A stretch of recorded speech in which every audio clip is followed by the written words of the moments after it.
All right, welcome, everybody. Welcome to US Fan TV, the first show in the post Clint Dempsey era.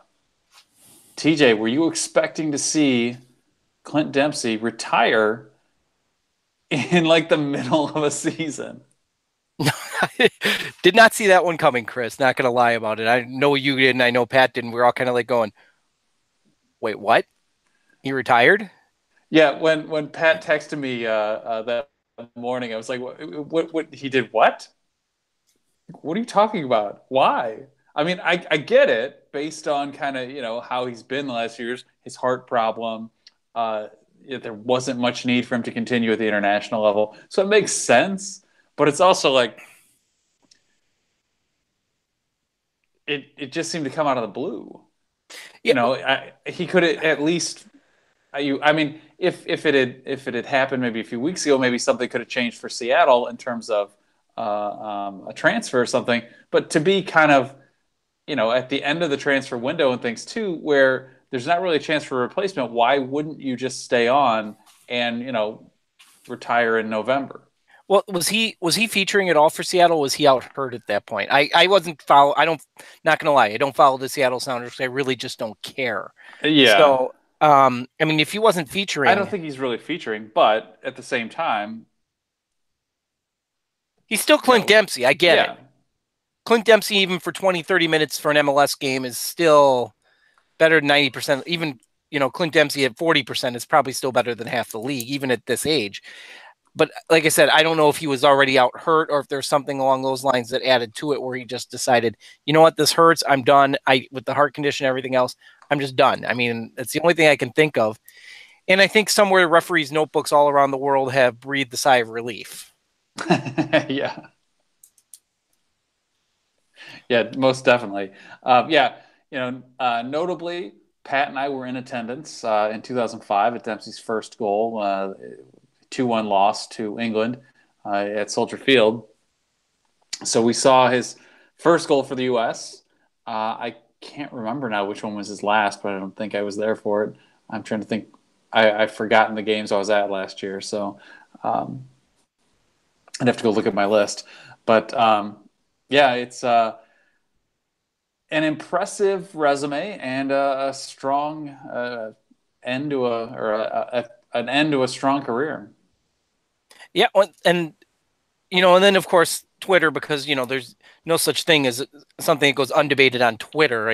There's never a such thing as an agreement. Where do you rank him? I mean, there was a lot of debate on that. There was a lot. Do you put him with Donovan as the best outfield player the U.S. has had? Do you put him? Where do you rank him? To me, he's number two or three. Um, he's the most skilled, but I always look at it by the way that I kind of used to explain the difference between like um, him and Donovan and Bradley. I used to say that when Dempsey played well, we scored. When Bradley played well, we didn't lose. And when Donovan played well, we won. To me, Donovan will always be the better player because he still made he made the rest of the team better. You can make the argument that he was hit or miss in some games. So was Dempsey. Dempsey had less on his shoulders because he was more of just a goal scorer. He was there to try shit, as Bruce Arena said, rather than having to truly carry the team. So he didn't face the same kind of pressure that Donovan did, same kind of pressure that really Bradley did. He had more freedom to just kind of play and take his chances. So to me, that affects it a little bit. I do probably put him ahead of Reyna, but not by a lot. Yeah, I mean, he's most definitely top five.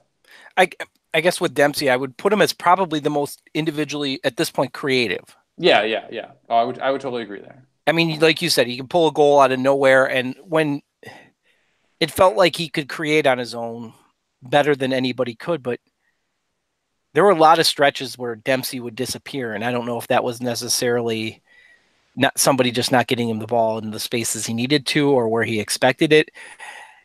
I also remember there were stretches he disappeared because he was outright pouting as well. Yeah, And that, I mean, that it was his he fire. definitely wore things on his sleeve. And I mean, you could say that of a lot of great players. I mean, Donovan did that a lot of the time. It really showed when we played Mexico. Donovan, I mean, part of me wanted Donovan to play again for the national team if things had gone well at León, simply because that dude was electric when it came to U.S. Mexico games. I don't care what the circumstances were. He wanted to beat them and he wanted to stomp them into the ground. He may have turned his back on us a little bit during the World Cup, but he wanted to. He was the fiercest of competitors when it came to that, and those are the most meaningful and fun games anyway. So that was something. Yeah, to me, Dempsey's probably the most individually talented player.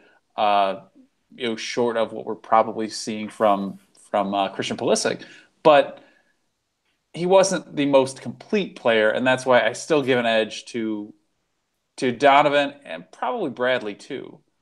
From a national team Bradley perspective, certainly came down in the end, but Dempsey also came up in the end. So I think to some extent the ends of their international careers or what looks like the ends of their careers, I think is somewhat has somewhat of a recency bias to it. so I guess I would say, and you're talking, I guess, strictly from a national team perspective in that sense, because True, if you're going to go with overall, true. if you're going with overall career, Dempsey did the job in MLS. I mean, he made a bad Revolution team decent, and didn't they get to several cup finals and lost with him? I can't remember anymore what actually happened with them. But he won. He won the one with Seattle. I just remember abusing Matt Reese in goal. Whoa. While others in Section 8 were like booing Dempsey, I'm like, nope, I can't do it on this one. Harassing Matt Reese though. But then he did go to England and he was successful. I mean, he was important for Fulham. He tore it up at Fulham. Yeah, where Landon was he was good for Everton for a spell. And that might have been out in Europe. when he came back to Everton, he was good in his runs out there.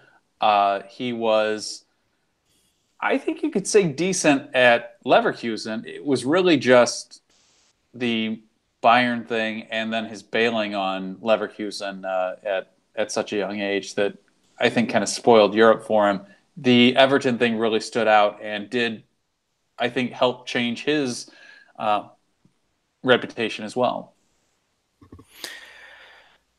So now we're down Dempsey. Like I said, referee notebooks rejoice. I'm a little stunned you didn't bring the Deuce face out for tonight. I thought in honor of him, it should be next to you or something. I can't find it. I know I put it somewhere. I just can't remember where. I can find like everything else, but I can't find the faces. Well, that's kind of depressing. So I think you may have to. That may be your project, but we do need to recreate the Deuce face. I think Deuce face will return and will just be a permanent part of the background. Well, I mean, it's that, or you could still look like you're being held hostage. So, I was told that one of my old backgrounds, when I had like the Yanks poster behind me and stuff, that it looked like it was a flag. It was one of those like terrorist hostage videos. Well, I think I probably said that because I usually mocked you for that crap all the time. So, all right. So we got games coming up this week, don't we? Yeah, we got a couple. We've got the women's team on right now. I don't have a TV on around me that I can see, so I can't tell if the game has started. But I suppose I can look. They were scheduled to kick off right about the time we were starting versus Chile tonight. They did beat Chile just the other day 3-0, so you would expect that this will be another win. And Chile just isn't nearly as good of a team as we are. The big problem for the women was that the other night they pretty much had to rely on set pieces. There wasn't a lot happening for them outside of free kicks. There wasn't strong. There weren't really opportunities from the run of play. And for a team that begins World Cup qualification in a little over a month, you'd like to see something like that. So Jill Ellis kind of noted it after Friday's game. I think that's presumably what we'll see them trying to work on. So I don't know that you can expect the same scoreline, it may be like a 1 or 2-0 or a 2-1 game or something, because I think hopefully anyway you'll see them working on trying to get more out of the players with the ball on the ground. Yeah, and I watched bits and pieces Friday. I mean, what I noticed, it seemed like anytime and part of that might have been just the style of play. It seemed like for any time they got into any sort of positive flow into the game, somebody got hacked. So part of the scoring off set pieces is just the fact that Chile kind of put them into that position. Well, Just that's by fair. I mean, Chile did what lesser teams always do. You try to slow the game down. You try to knock the other team off their rhythm by kicking at them or tackling them or whatever. So, we'll see. I certainly expect that the women's team will still win tonight, but you want to see us do some things that actually involve scoring from the round of play. Maybe you get some good crosses in, and Alex Morgan bangs in some goals that way. Yeah, I mean, I guess it's funny that they play both these games in the West Coast, one in LA, one in San Jose, and therefore you've kind of taken your whole audience on the East Coast and said, we don't care. Yeah, I mean, 9 p.m. Central, 10 p.m. on the East Coast. Yeah, these aren't, especially on a weeknight. It's not like the women's team draws huge numbers of viewers anyway. Like, the men's team can struggle on a weeknight, but the men's team usually gets 2 to 3 times what the women do. It's not a game that's I think intended to draw a lot of viewers or expected to draw a lot of viewers. It I think is more when ESPN agreed to show it, because what is it? The WNBA playoffs that are running right before it too. So WNBA playoffs are running, and the US Open. Yeah, of course, yeah. And of course, that's going to take center stage every night, which I'll say I'll be the first to admit I've watched a lot. The late night matches, I'll still watch them because it's live sports late at night. So, but yeah, last chance before qualifiers, and I looked at their group. I really don't know enough about. I'm not going to lie, I don't know enough about women's soccer. They have Mexico in the group, but I don't think that's much of a game. Top three go on. Mexico's certainly better than they used to be, and they do have some Americans playing for them, which helps them. True. But yeah, there's a reason. There's a reason we're ranked the way we are, and presumably we shouldn't have a problem qualifying, kind of regardless of how we're scoring goals. We're still scoring goals. We're still winning games. So you wouldn't expect any kind of problem like, say, a certain other team faced just a little bit less than a year ago. But top three. What is it? Top three qualify in the fourth play, Argentina.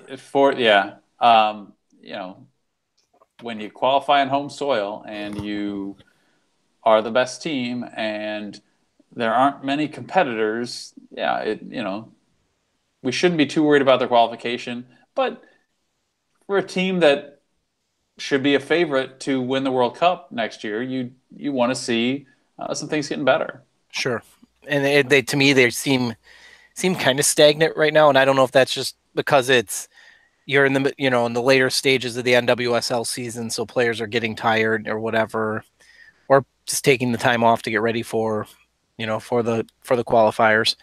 All right, so well, first I'll note who said that Ben Fast is a soccer philosopher? He's TJ's favorite soccer philosopher. Ben Fast. Leipzig. Of course it was Leipzig. Ben Fast is the soccer genius.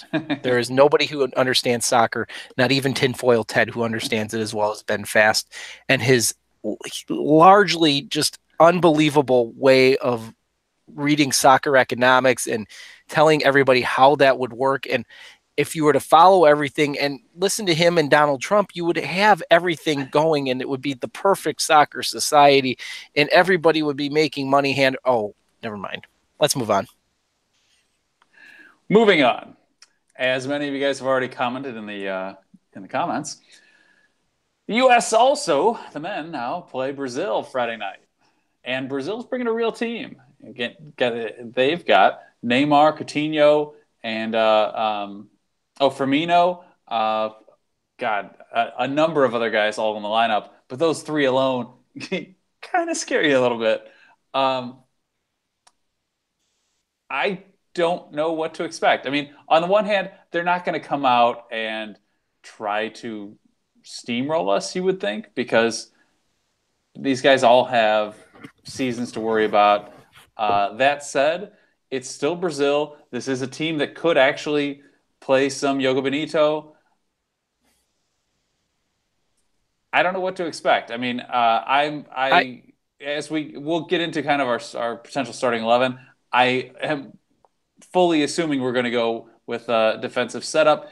If it's something like France a few months ago, it could work out to our benefit. That said, France was not playing at their full potential because they knew there was a World Cup ahead. Uh, Neymar's not worried about losing his starting spot.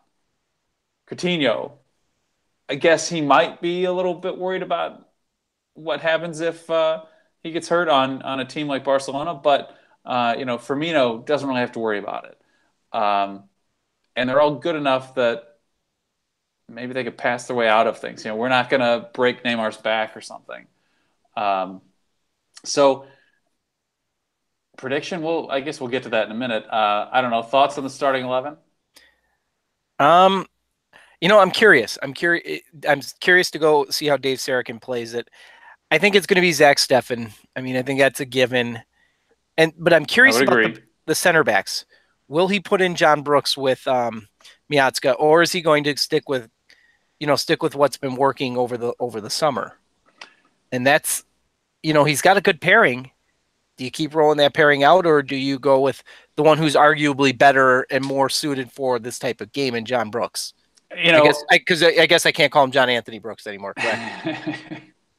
He's JB, he's not Jab. He's Herr Brooks.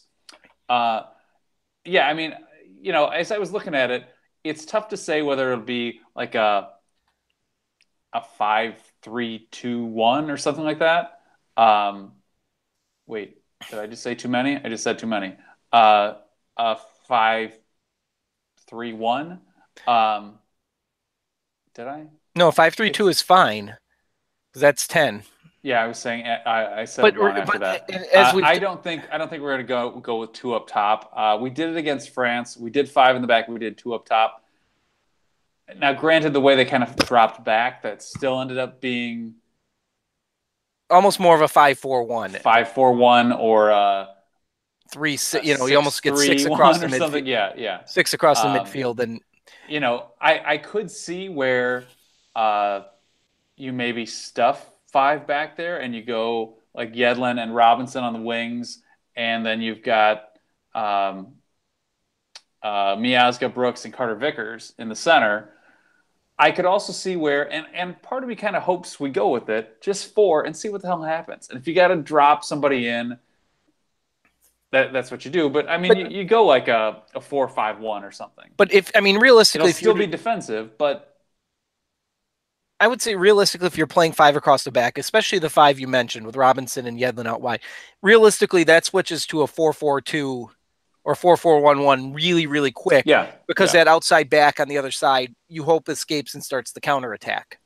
Or, and that's how they break out. You're still leaving yourself 4 at the back.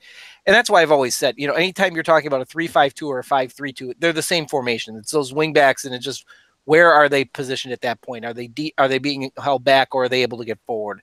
And that's the only difference between those two formations. But I kind of see where are you saying more, though, it's 5 in the back with it changing to 4 with 1 escaping. See, I could see where we go 5 in the back, similar to what we did versus France. I kind of hope we go 4-5-1 and we try to clog the midfield, and to a certain extent, let Miazga and Brooks see what they can do. Maybe they get torn apart by Neymar, and we see that they're not good enough. I mean, granted, we know they're not on a level to truly defend Neymar or Coutinho or Firmino, but why don't you see what the hell they can do? Now's the time. If we got blown out 5-0, I'm sorry, it's not the end of the world, and it's not the world's biggest embarrassment to get destroyed 5-0 against Brazil.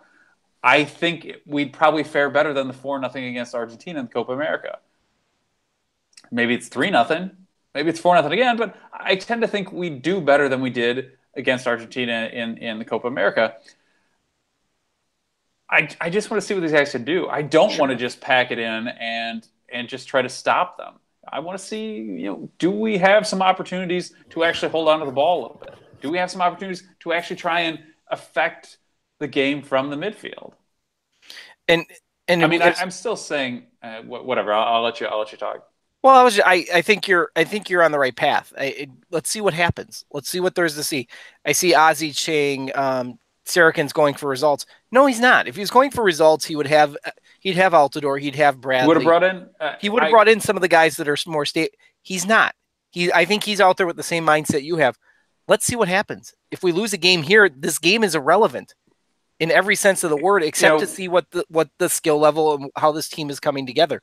It's young. They're going to have nights. They're going to look awesome. They're going to have nights. You wonder how they made it out of U12. I fully predict you're going to see that in spells in this game. I fully expect Brazil to have 75%, almost 75%, which I know is obscene, Maybe. but percentage of the play, and that's fine. But you got to see what these kids can do, and you got to see what they can do against good competition. You can't sit there and just keep, bringing out retreads just to try and get results. Yeah. If Dave Sarachen was coaching for his job, he never would have brought out half the players he has. Well, and that point. I mean, we've talked about this. Like, yeah, like Ozzy. I think we both disagree that Sarachen doesn't seem to actually be coaching for results, because realistically, why wouldn't you have stacked the deck against some of these lesser teams? If he thought this is it, why not play Portugal with like the best he could have brought? Or, some of these other games that we've played since then that he tried out young guys. And if I'm Dave Sarachen and I think I'm only going to get 2 games ever and I'm never going to get my chance to coach the national team, unless you really bought into kind of the broader picture, why wouldn't you try and stack the deck? So at least you can go down and have the record of he was the winningest coach in U.S. soccer history. And it may always have an asterisk because it was only 2 games, but he can still have it. Why wouldn't you want to do that? And it's really not what he's done. He has gone with young players, and he's really kind of pushed the youth movement, which wasn't, I think, what we expected as an assistant to Bruce Arena. But anyway, I think that's beside the point. That may get us into kind of our broader discussion about coaches. But I think while he certainly, every coach wants to win the game, I don't think he's over prioritized winning. I think he's prioritized embracing the future of U.S. soccer and finding what it is that these young players can offer. So in that regard, I kind of hope we do something like a 4-5-1. It'll still give you defensive cover. It'll still give you a bunch of guys to block the box, but it doesn't have to be, we're just giving up the game and we're hoping that, we can keep them out of the final 30 yards. And yeah, no. And yeah, I guess, isn't that, it's like you said, it was 3-6-1, I guess, or a 5-4-1 against France. You're looking at the same type of formation, same type of game. The only difference I see here is I don't see Brazil having the foot off the gas like France did for most of that game. I see it more Brazil will go out, I want to say almost like they did that 4-1 game the last time they were here. How much embarrassing at this, just by possession. Yeah. Making you look bad chasing the game and how badly you have to chase the game. But, and I will say this, whether Dave Sarachen keeps a job or not, and I really don't expect him to, he actually gave us a reason to pay attention this summer. When there were games that didn't matter, there was a reason we watched. It was to see the young kids, to see what some of these kids could do. And I get it. It probably only appeased the 30 of us, or probably I'm going to say the 15 that are actually watching this for our actual commentary, and the other half just to see us make fun of each other. But otherwise, those games, could you imagine if they rolled out Altidore, Bradley? Oh, God, yeah. Wondolowski. It would have been some meaningless results, basically. Ramondo, with nothing to be excited about, because it's like, great, here's the guy that 90% of the fans hate right now because of what happened last fall. And so what if we get a stupid win against France in a meaningless warm-up friendly before the World Cup? But instead, we got to see a look at the future. I mean, these guys Yeah. are all essentially kids. Yeah. So, And so much of this lineup still will be. oh, And it is. you I'm know, look. it's good to see, but you know, part of me wants to see them go out and if they make mistakes, make mistakes. Sure. You know, if we screw up trying to play out of the back, I'm okay with it.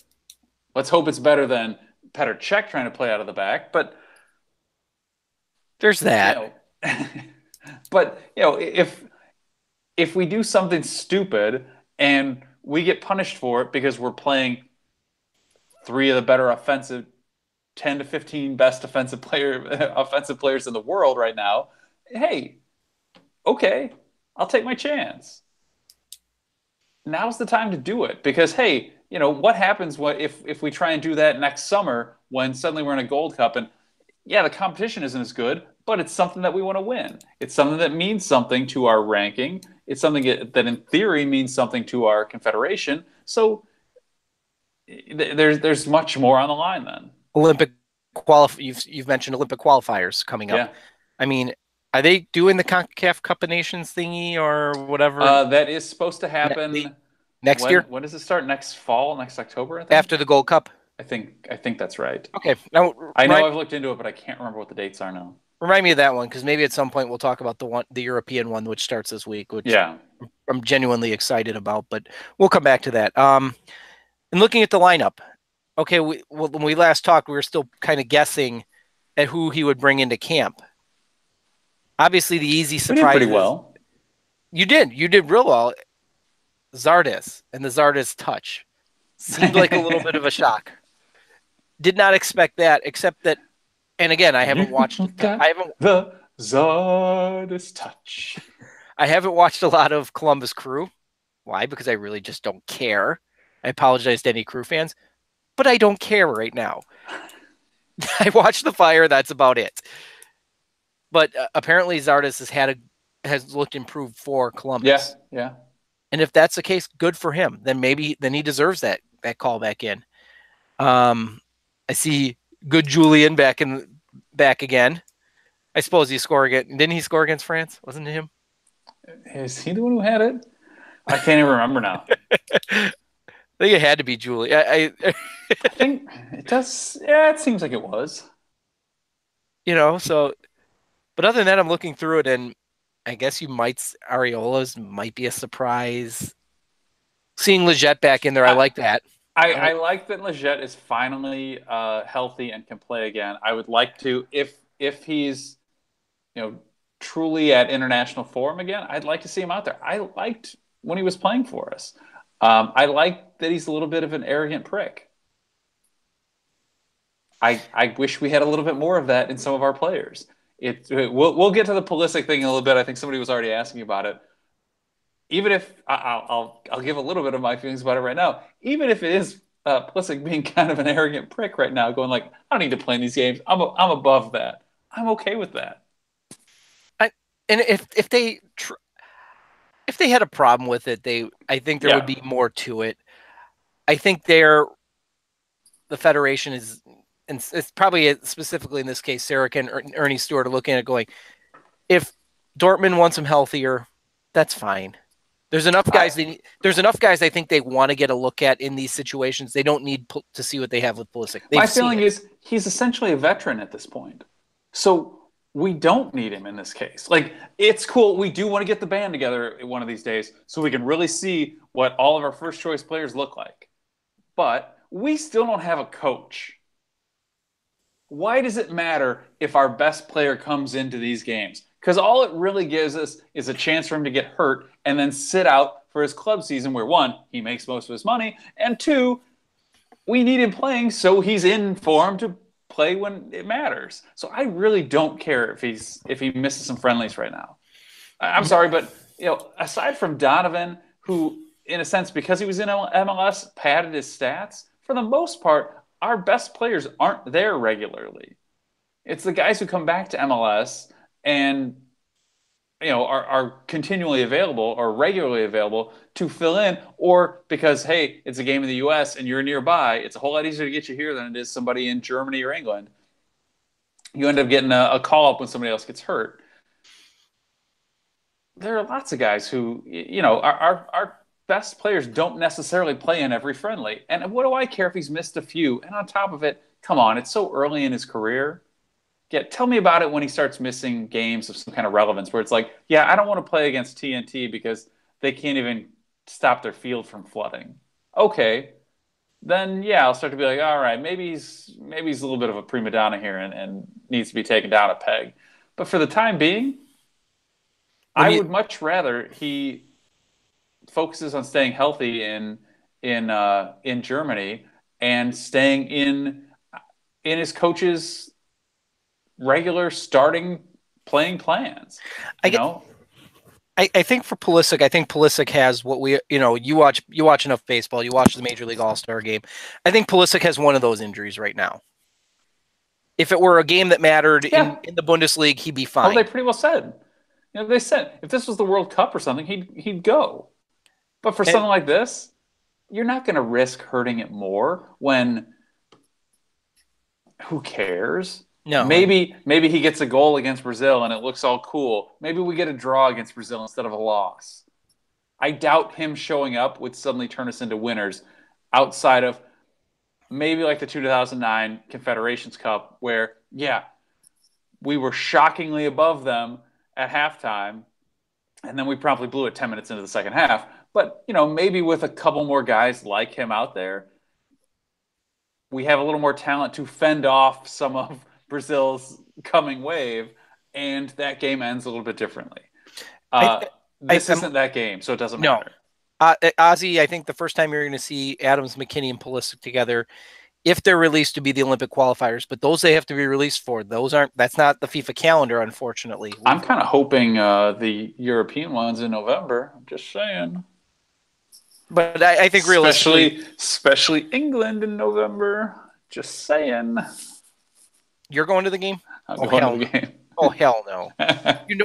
If there's any way they can curse it, they I may know, bring I back know, I know. they may bring back Altidore and Bradley, and I think that'll be a return of Kyle Beckerman just to spite you. And Mixed Discord. I mean, we're going to bring the full band in for that one for you, Chris. And Wando. Wando starting with the captain's band. That would be the complete Chris Combs special in England. So, yeah, I think, Ozzy, I think realistically the Gold Cup is going to be the first time you see them together as in games that actually mean, well, it's the next games that actually matter. The Olympic qualifiers, I know we'll talk about that more when we get to it. I'm curious as to how much U.S. soccer begs and pleads to get these guys released for that tournament, especially the European-based ones, which they're all of age to play in it. Yeah. I would think they probably won't do it for some of the qualifications. I think they'll probably try and do it with some of the youth teams. And we do have we do have like the U19 U20s who were just called up. Those are some strong teams. That said, a number of those guys are in Europe. All So, right. somebody's going to have to get called somewhere.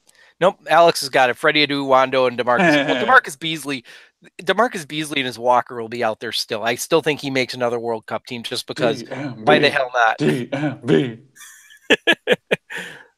So, prediction for this game, I'm going to quote the great Clubber Lang for the Brazil game, my prediction. Pain. That's about all I got for this one. I'm going to say like 3-1 Brazil. I don't think it'll be as bad as Argentina in the Copa America because in the end, Brazil doesn't have to make it that bad. They're going to swap out guys. They're not going to keep their best 11 out there for the entire game. Who says they'll even all have them out at one time? So I don't think it'll get as dramatic. And our kids got something to prove. When does Cannonball start their qualifying? Started already, didn't it? Did it? No, it didn't. It'll start. It starts Soon? really soon. I mean, but they've got Copa America coming next year, right? Yeah. So I mean, you do want to get at least a run in. Their qualification takes 3 years, doesn't it? So I guess it could be next fall, really. Probably maybe after Copa America or something. Yeah. But I know that'll be a big deal that they're gonna. So that's my 3-1. I can't. I hate agreeing with you because it really pisses me off half the time. But I think you got this one.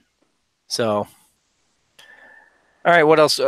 So do we go Josh Sargent and his scoring machine, or do we go Juan Carlos Osorio and his we're not going to interview you. You can just not go to your country of birth. That every indication was you were taking one of two jobs. You took neither, and now you're in South America. Well, I mean, there isn't much to say about Josh Sargent. He keeps scoring goals. You keep doing that, you're going to get time. You said in some of these. Had another assist today. He's supposed to be getting called up. He's supposed to be playing with the first team in some friendlies during the break. So hopefully that means real first team time coming. I mean, come on. He's scoring and assisting in basically every game. And he's brand new into the lineup. Sure. You got to say that's a good sign that it's time to move the kid up and give him a new challenge.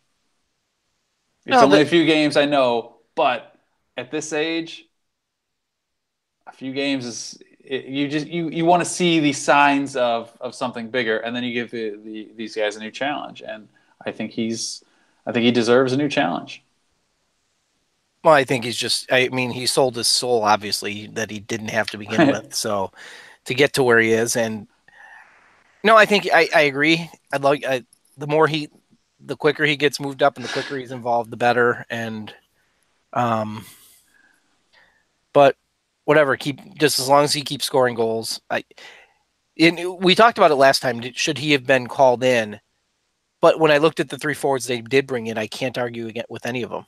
If Zardes is in the form that you keep hearing that he's in, the other two were no-brainers, kind of. Well, so. I mean, he got the word is he didn't get called up because there is a chance he could get some first team minutes with Werder Bremen, and in that case, yeah, it's just like the Pulisic thing. You don't call him up because it's better for him to stay where he is. So I'm hoping. He's getting some time like we'd like to see this coming week too. What's happening in the women's game? Looks like penalty. Oh, wow. Penalty upcoming. Chilean defender pulled down.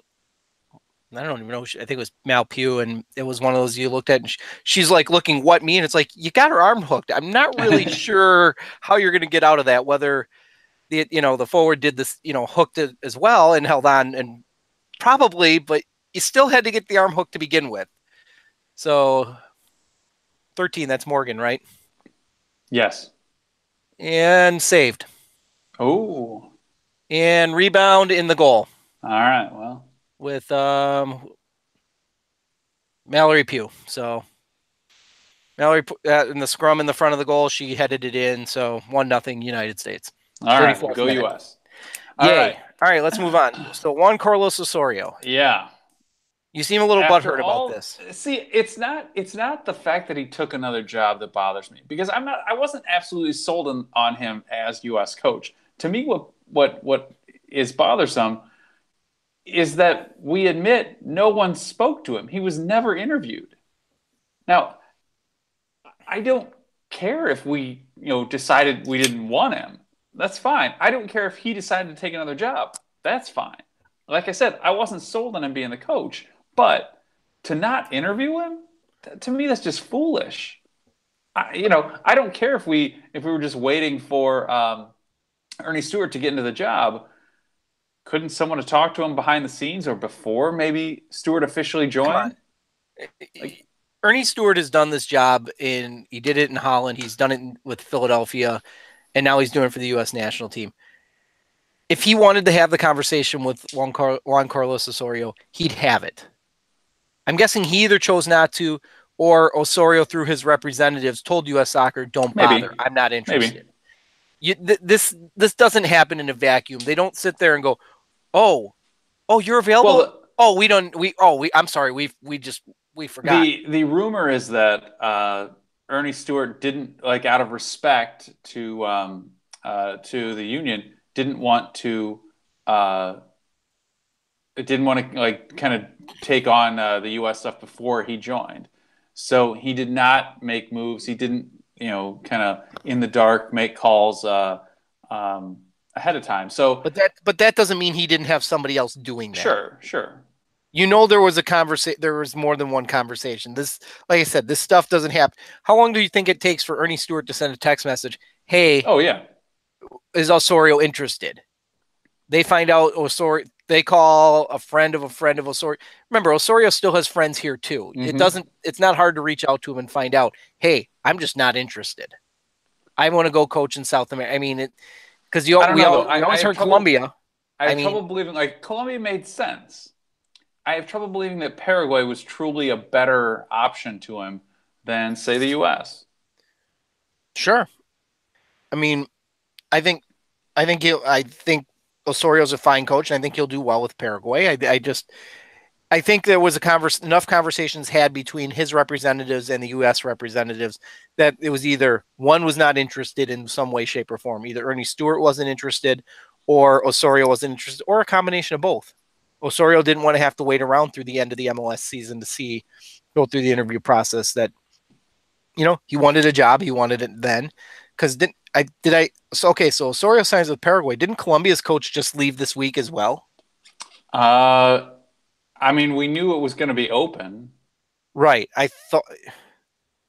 Um. Let's keep talking about this, and I'll look it up. Anyway, I thought I saw something on Soccer my Talk. my point, I guess, what has me say Yep. irked or whatever here is just that it does look like we are setting things up to have no other Jose, choice but an MLS coach. Jose Peckerman let his contract expire.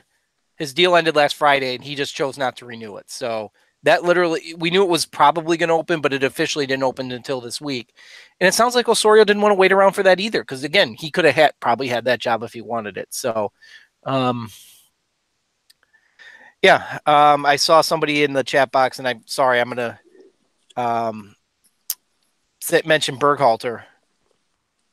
Yeah, I think Berhalter is probably I think at this point he's the odds-on favorite, and I'm not really for or against him. I think probably he can do it. I tend not to believe that like an individual coach has such an effect that it can kind of make or break anything. I think they have effect more on the margins. It's more about um, do they pick the right players and do they put those players in a position for everyone to succeed. And I think that was Klinsmann's problem. Um, are they making right in game uh, changes to affect whatever's happening with the other team? Maybe Bearholder's good at that. Certainly he's qualified. I mean, he's well all the qualified. rumors. Yeah, he's got You plenty of coaching experience behind him. He probably has wouldn't go he has plenty. I mean, well, I mean, whatever. he's got the More UEFA than he's got the UEFA license, which I always consider a bigger deal when you've got obviously you need the USSFA license to be an MLS, but also when you have UEFA's with it, means you got a little bit of coaching acumen to you. So Berhalter, I know you seem down on any of these MLS coaches. it's They said, not necessarily that. It's to me, it's that why would we limit ourselves when we had kind of the world available to us? The World Cup just ended. That was the time to be interviewing, talking to people, seeing what's available, and like we talked about after our last year's debacle, this is the time to look at what kind of coach do you want here? What do you truly have in these youth players, and who do you want to guide them? Because there are guys you could hire, people you can hire, whatever, who are defensive-minded coaches who could have made perhaps better use of, say, the team we had, and there are coaches who are more offensive-minded who could perhaps make better use of the players we appear to have now. hold on, I need to step in on this. Anonymity asks, the body's so weird. How does Chris only have gray on his chin?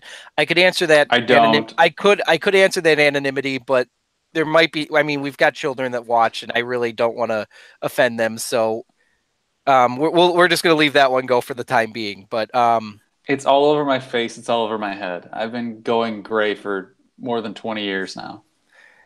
But okay, so somebody like Berhalter. Let's see. Zach Steffen, Will Trapp, Zardes. He's doing something right. He's developing players. I mean, he's getting them to take that next step. That's Pareja. We've seen that with how many people have come through FC Dallas's system. What's his name? Jesse Marsh, who just went to, obviously over to Leipzig, but or went. Yeah, I mean, there's some guys out here there who can coach, and I don't think you're talking about limiting it with MLS. I don't think you're necessarily limiting it. I think there's some All right. decent. I think there's some decent coaches out there now. I don't mean to even disparage the coaches in MLS. I'm not even saying that they're the the lesser choice or whatever. To me, it's just when you had kind of everyone available, why weren't you just looking to see what your opportunities were rather than going like, yeah, we're just going to sit and wait and wait and Again, wait. how And many you how know, the many rest of the world is signing coaches. We are almost a year in and we haven't how many but how there's many no times indication we're going to have anyone soon. again, I know there are some that will say that US soccer is that dense. I don't believe you don't get to be in that position being that dense. Who's to say there weren't conversations had through intermediaries that turned around and said, you know what? I'm not interested. I don't want to go there. I mean, you have to assume those conversations at some level Well, happened for those that I'm were sure interested. somebody was asking something. You know, I mean, people like Osorio. He coached in MLS. There are plenty of people here who know him and probably do have his personal cell number and could drop a text or an email and be like, What do "What do you you think? think?" Yeah. Whether they have the right to ask or not. So yeah, I mean, I'm Assume sure somebody said I assume something. most of these conversations with anybody they were interested in Yeah, have happened. it's sort of like um, isn't it Kyle Martino who said that he talked to Tata Martino about Yeah, possibly coaching like before the election. He didn't have the right to do it, but he asked. He didn't have the right to do it on behalf of U.S. Soccer anyway, but I mean, he asked. sure. And so I presume these conversations have been had. I just don't think they're in a hurry. And when again, back to what we were talking about earlier, you're talking about developing these young players and seeing what they have. Do you need a first team coach when I mean Saracen seems to be doing a fine job of getting him out there and rotating him through. He's not set with one lineup and said, you know, again, if he was, Pulisic could be there. Yeah. You wouldn't instead of saying, let's just see who let's try this group out. Let's see what we have with these guys. So he's already expanded the player pool. The coach isn't as important in that sense because, and again, I haven't seen him set in any one style that says, this is the way I play. This is the way you have to. It's almost like he's flexible there too to throw him out there and just so whoever does come in gets a look at some of the different ways these players can be used. So I'm not in a hurry. I'm not concerned. Maybe around Camp Cupcake. I would say after Camp Cupcake is when I would start being concerned. But I mean, who's doing the Olympic team? Is it going to be Tab Ramos? I mean, do they have, or is that going to be the same coach? So, and besides, we all know it's going to be Jose Mourinho anyway, just because I'm just ain't going to be Jose Mourinho. So, although his meltdown at Manchester United it's getting almost to the point of epic, and I thought he went out with Chelsea with some style. I thought he went out at Madrid with some style. This one is topping all of them. Oh, I mean, he's toxic. He is everywhere he goes. Um, his ego works for a certain amount of time, and that's it. And it is a bit like, say, Klinsmann, to relate it back to kind of the U.S., where he sometimes throws, I shouldn't say sometimes, he throws players under the bus, and that works for a little while when things are going your way. But the moment it turns, you lose everything. And I think that's why he like burns out so quickly. That we won the championship, always out. Because things don't always go your way. A couple games bounce the wrong way, and players don't like that you said things about them, and now they quit. And then you got to go. I guess well, ultimately for a coach though, what you want is you want somebody who wants the job, Yeah. not taking it for a paycheck. You know what? Bora took it for a paycheck and he did just fine. So, Alex says he's doing his homework. well, thank God. Well, school has started. Yeah, I guess he's kind Yeah. of has to do his homework. So, Yeah, it was the first day for my kids today. mine have been back 2 weeks now. All right. So what else do we got going on? We covered. I think we've covered it, unless you got anything else. So it looks like we've hit all of our meaningful comments as well. Yeah. I mean, really, the chat box has been disappointing. Usually, there's some sort of. I guess without Pat here, you've kind of taken away one of the targets, so you've narrowed the focus. Now you got 2 hat guys this week, and neither one are Pat, which is really kind of weird. UEFA Nations League starts this week. I finally read up on it. I'm kind of curious about this. That it's four leagues in one, with promotion and relegation between them, and that determines seeding for the UEFA for the European Championships and so on. I mean, sounds kind of cool to me, and it has some potential. It's like a lot of these things where, as you know, when the purpose is to give more games to small teams, it doesn't necessarily help the big teams, which is good for, say, the greater population or the world as a whole. But when you watch like the big teams, you tend to care about watching the big teams. Except that the way they have it set is the big teams play the big teams. Yeah.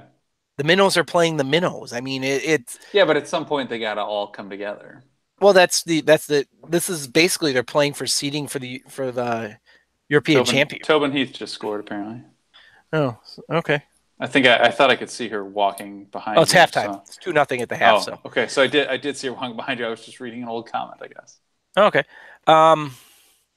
Okay. Somebody's saying ESPN Plus, and that was kind of where I was going. Daniel is apparently this the UEFA Nations League is going to be on ESPN Plus. All the games. I'm not sure. I've seen a few. I've seen all of them, depending on what listings you're looking at. To answer your question, Daniel, yes, you should get ESPN Plus.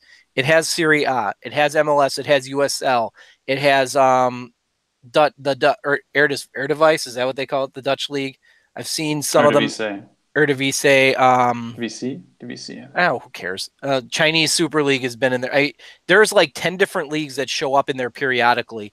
The big 3 are Serie A, MLS, and USL. But and that's just the soccer part of it. And then you get the baseball, the college football, and everything else under the sun. I think they have every court at the U.S. Open going online. There are 5 different college soccer games on tonight. So if you're a sports junkie, yeah, the $5 a month is absolutely worth it. I mean, you'll find enough out of it alone to get there. So I might be the only one that watches USL. Anonymity, but somebody did ask earlier. I saw the comment go by, but I forgot about it. Someone asked what we thought of Stanford and college soccer as a whole. I haven't watched Stanford. Are they good this year? Their women's team's number 1. I saw them play Minnesota this past weekend, and they beat Minnesota in overtime. That was. I mean, they're number 10 right now, so they're not bad. But yeah, like I said, what do I think of them? I don't know. I don't know. What do I think of college soccer as a whole? I'm not saying I don't watch it. It can be entertaining. It's generally not the route to the pros for most players, but sometimes, yeah, it certainly worked for a few people. It's more soccer to watch. I mean, that's like you sit there and you watch college soccer. That's like sitting there and watching a League One game in England, or and probably not even that skill, League Two, the conference, whatever. It's soccer. It doesn't have to be the highest of level to be entertaining. Christian, why do I not support big teams? Because everybody else does. It's no fun. I mean, that's the bottom line. Everybody else does. Hey, I'm now, I'm 42 years old. Hey, I'm now a Dortmund fan, like everybody else in the world is. I will say, hey, I'm now an Arsenal fan. I jumped on the bandwagon. When I became an Arsenal fan, I did it back when Arsenal kind of sucked, and they weren't who everyone else supported. And part of the reason was I didn't want to be I didn't want to be a Man U or Liverpool fan like every other damn kid. Today, things changed a little over the last 30 years. Last 20 in particular. So anonymity asked about college American football. Well, for me, I'm a graduate of the University of Minnesota. So college soccer, which is only women's, it's University of Minnesota. Football, basketball, hockey, it's going to be the University of Minnesota for me. That's, beyond that, probably next to be Illinois because that's my state school now. And to see them be good, it seems to have a good influence on everything around here. I go Badgers. Soccer, I go the University of Evansville, which was my alma mater. Sure. And to me, I always like seeing the Milwaukee teams do well. Marquette, UWM, when they're on, I'll put them on. Anonymity, of course, the Beavers. You played for Louis Bennett as a kid, didn't you? A little bit, yeah. No, I did, yeah. Who's now the head coach at Marquette? So yeah, when the Fires job came up, I was that was the name I kept pushing was Louis Bennett back then. I thought he'd make a good coach in MLS. I still think he would. He's not getting any younger though, I suppose. But yeah, did Goal 90 die? It's a good question. I have no idea. No idea if it died or not. I said everything went to ESPN Plus, so I don't really care anymore. I don't know. I guess to answer the question about my finding teams and finding a big club to support or in the big leagues, I'm getting closer to getting my pod together, and that would probably be something that would be addressed in that, because I am a soccer hipster, so we are working on that, or I'm working on that, and close. I think I have my formatting that what I want to talk about, but then in all my spare time, this is enough fun as it is. So, one more thing I did want to touch on is, okay, so after this whole fiasco with the women's game and this PK nonsense in near halftime of the first game Friday, yeah. Apparently, FIFA hasn't decided if VAR is going to be used in the Women's World Cup next year, which to me is one of the dumbest things. But it's so FIFA. It is incredibly FIFA. There's no reason not to have it. I don't understand why this is even a question, but it sounds like it is because FIFA is going to FIFA. And I usually support FIFA especially when it pisses you off, but this is one of those I'm going, what the hell? Yeah, Chris, you understand FIFA better than I do. You're going to have to explain that one to me. There are two ways of looking at it. One is they just don't care about the women's game, which I tend to agree with critics on that one. The other is, who the hell knows? They just don't want to. My guess is probably it's something like they don't want to invest the money because they see it as, it's just the Women's World Cup. Who cares? But I don't know. Like, it doesn't make any sense because it seems like any opportunity to keep trying it, like unless you're going to say that it's a failure and just end it, and I don't think anyone's doing that. You got to have as many chances to use it as possible. And this would seem like a good opportunity because it's not yet your true marquee event. It's a big event, but it's not your Men's World Cup, which is the moneymaker. And that's the one that you want all the kinks worked out before you throw it in there. But who knows? Need the money for bribes and cat condos. Well, there is that. Apple Juice, we did discuss Pulisic not being the squad. Neither of us care. I mean, that bottom line is neither of us care. He's got the baseball all-star game injury, flu, whatever. It's irrelevant. There's other guys we need to get experience at this level. He's been there. He's done that. Let's, whatever. To some extent, we know what we get with them. Sure. It's not quite the Bradley or Altidore or, say, until a few days ago, Dempsey phenomenon where we don't need him because, you've seen him for years. But you know what? When you bring him in, he's our most talented player. He's going to play. You want to see what the other guys can do to determine where they're going to fit in. And yes, sure, sooner or later we want to see them all next to each other. We want to see them hopefully have at least a couple games before they have to play a meaningful one and everyone's brand new on the field. But like I said before, we still don't have a head coach. Who cares if we have our starting 11 already in place, you know? And I guess even to piggyback off that is, it's interesting that people are like, oh, does Pulisic not care about the U.S. anymore? Is he lost? It's like, did you watch him in the last qualifiers? How pissed off he Yeah. was. He He was cares. crying after we didn't qualify. He cares. That's not a question. He's just not needed right now, Yeah. and I don't see any reason to bring him out. And sorry, now I did think of one more thing I want to touch on. Is nothing to do with U.S. men's national team, but it's kind of on, like I said, with the women's game the other night, and then over the weekend.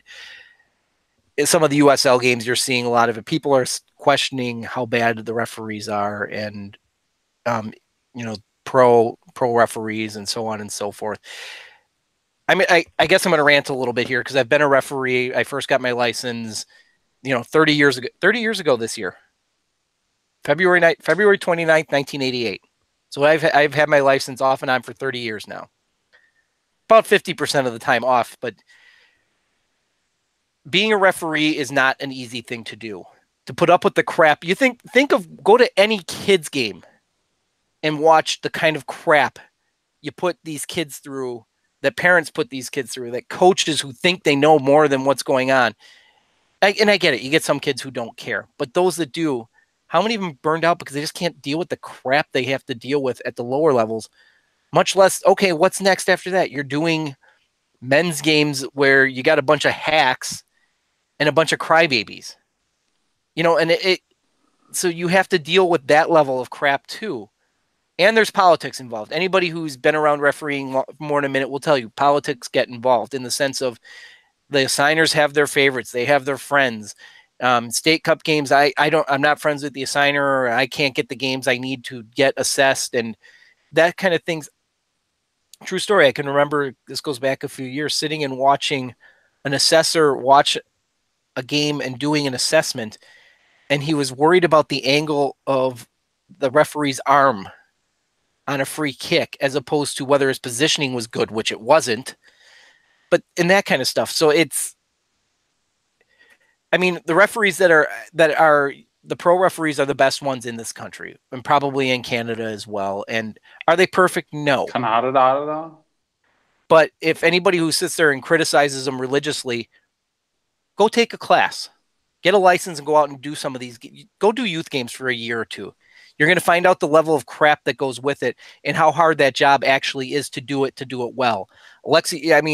As much as I think Alexi Lawless is a punching bag and it's fun to punch, because, well, it's Alexi Lawless.